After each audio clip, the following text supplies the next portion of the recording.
बहुत दिन बाद मैंने अपना मोटर ब्लॉक को सेटअप किया है और आई डोंट नो क्वालिटी कैसी है, क्योंकि इसमें जो चिन वाला पफ होता है, प्रोटेक्टर होता है, वो उखड़ चुका है। तो थोड़ी बहुत जो विंड नॉइज़ है वो आ सकती है। हालांकि ये टेस्टिंग पर्पज़ के लिए है। बहुत दिन बाद मैं मोटर ब्लॉक पे बाइक को राइड करने वाला हूँ, तो this is my hero extreme 125R। बारिश का मौसम है, इसलिए काफ़ी सावधानी से चलाना पड़ रहा है। थोड़ा सा इंस्टाग्राम रील के लिए भी एक आध फुटेज ले ली जाए, ताकि इंस्टाग्राम रील भी थोड़ा ठीक ठाक बन जाए। सो कैमरा खुल गया है और यहाँ से एक छोटी सी फुटेज, हालांकि मैं चश्मा लगाना भूल गया हूँ, ये थोड़ा दिक्कत हुई है। तो चलते हैं, टेस्ट करके देखते हैं कैसी आ रही सब कुछ। और mic stream is already ready, तो चलो चलते हैं। चाबी लग चुकी है, अभी 3 पॉइंट फ्यूल है, यानी काफ़ी चल जाएगी। सो लेट्स राइड और देखते हैं। मेरा मोटर ब्लॉक, वैसे मुझे उम्मीद कम है कि ये विंड ब्लास्ट को रोक पाएगा, क्योंकि जो चिन प्रोटेक्टर होता है या चिन पफ आप जो भी कह लो उसे, वो मेरा फट गया था तो मैंने फेंक दिया। मुझे लेनी है नई हेलमेट, लेकिन अभी मोटर ब्लॉक करना नहीं था तो मेरा काम चल रहा था, तो अभी चला के देखते हैं। ब्लैकी महाराज हमारा आगे आगे चलना है बिना मतलब में, इनका कोई लेना देना है नहीं सब चीज़ों से। तो अभी हेलमेट का वाइज़र खुला हुआ है तो ऐसी आवाज़ आ रही है, और अब हम हेलमेट का वाइज़र कर देते हैं बंद। तो कुछ बेसिक डिफरेंस तो आया होगा वाइज़र बंद होने के बाद। वैसे मैं बहुत ज़्यादा, जो आप कह रहे हैं कि मैं तेज़ स्पीड पे चलता हूँ नहीं, तो उम्मीद कम है कि जो विंड नॉइज़ है वो आएगी। और माइलेज काफ़ी लोग पूछ रहे थे एक्सट्रीम का, तो अभी मैं अगर MID पे देखूँ या स्क्रीन पे देखूँ तो ये मुझे दे रही है तकरीबन 52.7 kmpl। अच्छा, उसका रीज़न ये है, कुछ लोगों को ज़्यादा मिल रही होगी, तो उसका रीज़न ये हो सकता है कि I always love to ride in sports mode. तो अभी मैंने रोड से कर दिया इसको स्पोर्ट्स पे या पावर मोड पे, और मैं पावर मोड पे ही बाइक को राइड करता हूँ, ताकि हाईवे में मुझे कॉन्फिडेंस रहता है ओवरटेक करते समय। और इस समय आप विंड ब्लास्ट को देख पा रहे होंगे, विंड ब्लास्ट काफ़ी ज़्यादा आ रहा है, और आशा कर सकता हूँ कि मेरी आवाज़ बहुत फटे नहीं। फिलहाल आज मेरा मेन पर्पज़ यही था कि मैं एक्सट्रीम को राइड करूँ, और इसीलिए मैं थोड़ा जा रहा हूँ खुले इलाके की तरफ। बाकी स्कूल के बच्चे जा रहे हैं, आप देख सकते हैं। जोरदार लग रहा है भाई चलाने में, एक्सट्रीम जोरदार। हवा का काफ़ी ज़्यादा, हवा चल भी रही है काफ़ी तेज़, तो इसीलिए मुझे नहीं पता मेरी आवाज़ आ पा रही होगी नहीं, क्योंकि वो विंड प्रोटेक्टर है नहीं नीचे चिन वाला, और वो इसमें लगेगा इसलिए नहीं क्योंकि वो टूट गया है। एक्चुअली एक बार एक मधुमक्खी आ गई थी हेलमेट के अंदर, तो उसी से बचने के चक्कर में मैंने ज़्यादा जोर से खींच लिया तो फट गया था, और उसका जो प्लास्टिक है वो अभी भी हेलमेट के अंदर फंसा हुआ है। और क्योंकि लूज़ हो गया था तो बेवकूफ़ी मैंने ये कर दी कि मैंने फेविक्विक डाल दिया। तो बाहर चलते हैं और मिलते हैं हाईवे में आपसे। यह JCB चल रही है, क्या बात है, सड़क बन रही है, चक रोड। तो अभी मैं चल रहा हूँ 5th गियर पे, और टू बी वेरी ऑनेस्ट इसका ब्रेक मुझे काफ़ी इंप्रेसिव लगा। अब मुझे जज मत करिएगा, क्योंकि मैंने अभी स्विच किया है TVS से स्पोर्ट चलाया, स्प्लेंडर चलाया, और मेरे पास 2011 मॉडल TVS अपाचे भी है, और वो लखनऊ में है एक्चुअली। तो ABS वाली बाइक मैंने चलाई नहीं, इसलिए मेरा जो अभी इनिशियल एक्सपीरियंस है ABS के साथ वो तो बेहतरीन है, और मेरी कोई शिकायत नहीं है ABS को लेकर के। बाकी अभी 5th गियर पे चल रहा हूँ, और पावर मोड पे ही चलाने में मुझे ये बाइक मज़ा आता है।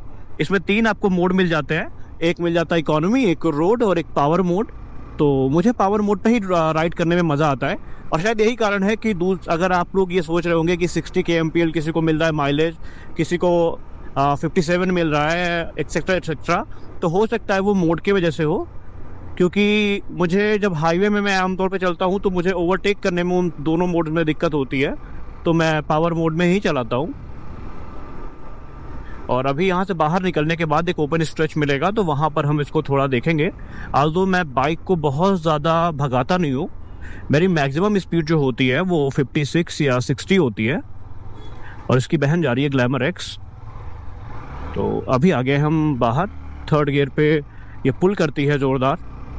पावर मोड में लगता है कि आप वाकई एक्सट्रीम चला रहे हैं। बाकी मैं अभी फिर बता दूं, मैं बहुत बड़ा एक्सपर्ट नहीं हूं, जैसा कि मैंने पहले ही कह दिया कि ये मेरी अब तक की सबसे एडवांस बाइक है जो मैंने ओन करी है। इसके पहले मैंने जो अपाचे ली थी वो सेकेंड हैंड ली थी, यूज थी, उसमें बाइक की ज़्यादा नॉलेज मुझे नहीं थी। अभी भी मैं सीख ही रहा हूँ, लेकिन अगर मैं कंपेयर करूँ खुद को 2021-22 से, जब मैंने मोटो ब्लॉग शुरू किया था, तो हाँ इम्प्रूवमेंट हुई है। राइडिंग गियर्स नहीं है, क्योंकि मैंने मोटो ब्लॉगिंग छोड़ ही दी थी एक्सीडेंट के बाद से। तो धीरे धीरे भाई बजट बनाना पड़ेगा, क्योंकि चीज़ें काफ़ी महंगी आती हैं और इकट्ठा उनको अफोर्ड कर पाना, this is not possible for me. So मुझे टुकड़ों में लेना पड़ेगा चीज़ों को, that's why I ride safe. क्योंकि गांव की रोड में पता है क्या है, गांव की रोड में सिर्फ आपको ट्रैफिक नहीं देखना होता है। जैसे ये देखिए, ये ब्लाइंड स्पॉट है, यहाँ पर आदमी आ रहा है, तो यहाँ पे होता ही है ना कि जानवर हो गया, नीली गाय हो गई, तो ये सब आते रहते हैं। और एक बार जब मैंने कहा था ना मेरा वाइजर फट गया, तो रीजन ये था कि वो खुला हुआ था शीशा और मधुमक्खी आ गई। तो ज़्यादा बात ना करते हुए, अब ये रोड थोड़ी खाली नज़र आ रही है, थोड़ा इसको भगाते हैं। भगाने का इन द सेंस कि 60 के ऊपर नहीं जाऊँगा।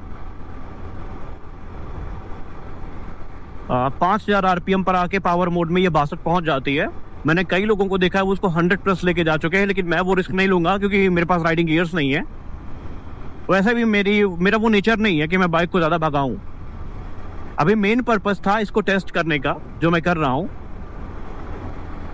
और ये फन टू राइड बाइक है। अगर आप इसको फैमिली यूज़ के लिए ले रहे हैं तो मैं रिकमेंड नहीं करूँगा, क्योंकि इसमें आपके बाद जो पिलियन है आपका, वो तो कंफर्टेबली एक आदमी बैठ सकता है, ऐसा भी नहीं कि बहुत अनकंफर्टेबल है। लेकिन अगर आप सोचे कि आप इसमें घर का सामान ढो लेंगे, तो ये बाइक उसके लिए नहीं बनी है। You should go for TVS export, radon और स्प्लेंडर, वो आपका काम ज़्यादा अच्छे से कर देंगी। और रही बात पेट्रोल की, तो मैं गन्ने का जूस ही डलवा रहा हूँ। ऑल्दो मैं XP95 पे ज़्यादा ट्रस्ट करता हूँ, वो 110 रुपये लीटर चल रहा है, तो मैं वही डलवाता हूँ। और यहाँ पे भाई कुछ तो हुआ है। हाँ, तो ये अब थोड़ी खाली जगह है। इसमें एक चीज़ मुझे अच्छी लगी कि जब आप लो स्पीड पे होते हैं, तो यहाँ पर जो गियर इंडिकेटर है ना, वहाँ पे साइन बन जाता है। अगर आप कम स्पीड पे है तो गियर डाउन का साइन बन जाएगा। अगर आप ज़्यादा स्पीड पर हैं तो फिर गियर आपका जो साइन है वो यहाँ पर बन जाता है।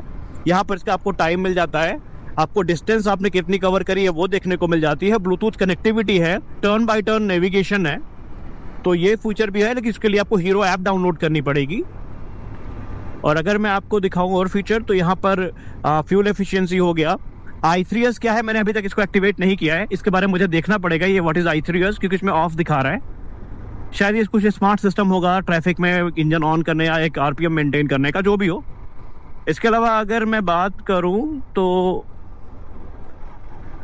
यहाँ पर तो कुछ उल्टा सीधा ही दिखा रहा है। हाँ, रेंज की बात करूं तो अभी जो मेरे बाइक की रेंज दिखाई दे रही है मुझे 351 किलोमीटर दिखाई दे रही है, क्योंकि टैंक फुल तो नहीं है, लेकिन हाफ के आसपास। और मुझे एग्जैक्ट आइडिया भी नहीं है कितना है तेल।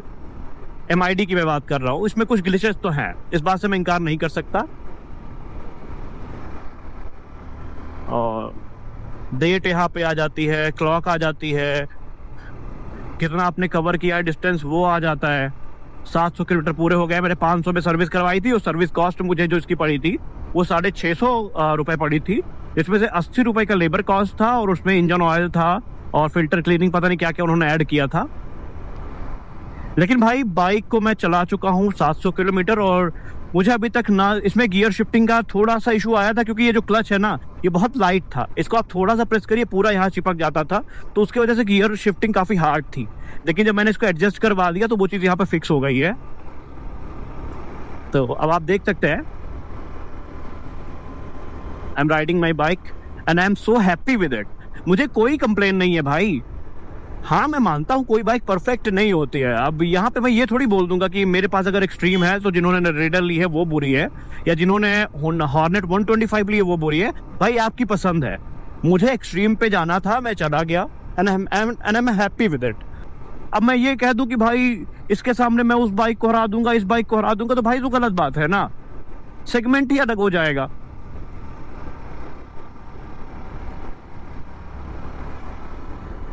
बस हमारा सफ़र यहीं तक का है। ये अभी नया रेलवे ब्रिज बना है। सो ये देखिए, लो स्पीड पर आते ही गियर इंडिकेटर आ गया। पर बाइक खड़ी हुई है, hero Xtreme 125। ABS is proper working, और ये जो गंदगी है ये बेसिकली बारिश की वजह से है, क्योंकि रास्ते में काफ़ी कीचड़ उचड़ था तो वो लग गई है। क्वालिटी कैसी है इसके बारे में हम बात करेंगे आपसे। रस्टिंग का ऐसा अभी कोई इशू नहीं है, आगे चल के हो सकता है रस्टिंग का इशू, उस पर फिर हम आपसे बताएंगे क्या सीन है, मुझे क्या इसमें मिल रहा है। बाकी गाड़ी इज़ गुड। और कल MT-15 भी आ जाएगी, कल परसों तक MT-15 भी हमारी आ जाएगी, तो फेयर कंपैरिजन तो नहीं है, लेकिन MP15 वाला जो सीन है वो आपको बताएंगे। फिलहाल कुछ शॉट ले लेते हैं यूट्यूब के लिए, कुछ जोरदार बेहतरीन शॉट, क्योंकि भाई सिनेमैटिक भी तो डालना है ना कुछ। 10 सिनेमैटिक शॉट्स। तो मैंने अपने मोटो ब्लॉग सेटअप के साथ अभी छोटी सी राइड को कंप्लीट किया, ये देखने के लिए कि मेरी साउंड कैसी आ रही है। हालांकि मेरा ये हेलमेट में ये जो विंड प्रोटेक्टर होता है ये चला गया है, तो अंदाज़ा है कि काफ़ी ज़्यादा नॉइज़ होगी। लेकिन एक्सपीरियंस की बात करें तो this is extreme 125 after 700 kilometres, and this is outstanding bike. क्योंकि मैंने इसको ओन किया है तो मैं जानता हूँ, मैं कंपैरिजन के लिए नहीं बोल रहा हूँ कौन सी बाइक अच्छी है कौन सी नहीं है। So this is my first moto vlog with Hero Xtreme 125। तो घर जाके चेक करते हैं क्वालिटी कैसी आई है और आपको भी अवगत करवाते हैं।